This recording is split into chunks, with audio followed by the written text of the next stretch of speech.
Assalamualaikum warahmatullahi wabarakatuh. Perkenalkan, nama saya Yuni Cantika, NIM 1930201207, kelas PGMI 6 dari Fakultas Ilmu Tarbiyah dan Keguruan UIN Raden Fatah Palembang. Nah, jadi di sini saya akan mewawancarai guru kelas 1 SD atau MI mengenai materi pembelajaran bahasa Indonesia di sekolah. Langsung saja kita wawancarai. Maaf sebelumnya, ini dengan Bapak siapa? Dengan Pak Aryo Ristandi. Di sini Pak, saya izin mewawancarai Bapak tentang pembelajaran bahasa Indonesia di sekolah. Pertanyaannya Pak, bagaimana sih Pak manfaat pembelajaran bahasa Indonesia ini bagi peserta didik? Ya, untuk pelajaran bahasa Indonesia sendiri itu banyak manfaatnya, terutama bagi anak peserta didik, terutama anak yang masih SD.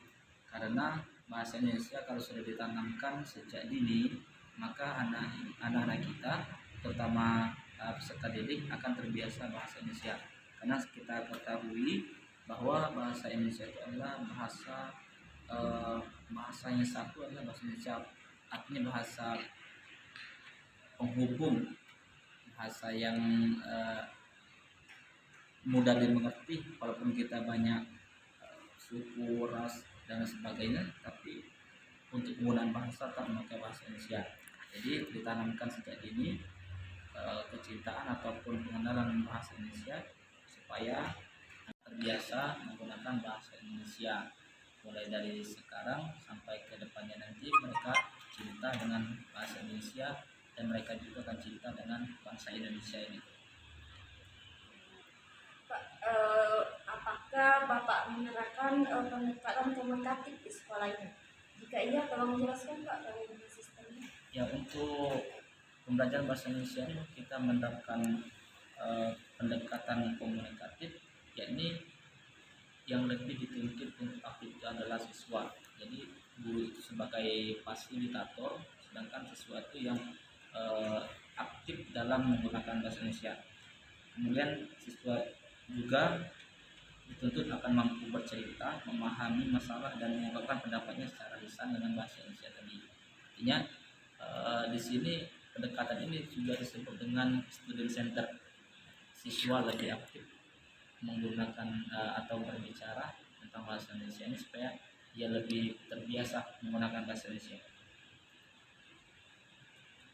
Pak, bagaimana cara mengenalkan huruf abjad ini Pak kepada anak SD ini supaya bisa lebih mengerti atau cepat memahami? Oh ya, untuk tingkat anak SD, karena mereka ini masih usia bermain, maka ada beberapa cara kita untuk mengenalkan huruf-huruf abjad atau bahasa Indonesia ini kepada anak-anak, terutama dengan diajak bermain dengan menggunakan kata-kata ataupun huruf-huruf yang terpisah, yang terbuat dari bahan plastik ataupun kertas dan sebagainya. Atau juga bisa digunakan metode bercerita, kemudian tadi bermain, bernyanyi dan sebagainya itu. Jadi banyak sekarang ini nyanyian yang menggunakan atau yang menerangkan tentang huruf abjad. Kan salah satu contohnya nyanyi anak yang zaman dahulu itu tentang itu kan bisa kita terapkan kepada anak-anak supaya mereka kenal ataupun tahu dengan huruf abjad tadi. Selama ini Pak, kendala yang dihadapi saat mengajarkan ini? Ya, terutama kalau mengajar SD itu memang kita banyak kendala, tapi itu dimaklumi karena tadi saya jelaskan anak SD itu masih usia bermain. Jadi ketika mengajar anak SD, mengajar bahasa Indonesia, kendala yang paling yang sering ditemui adalah ketidakseriusan, terutama anak SD, karena tidak fokusan karena sering main-main dalam belajar tadi.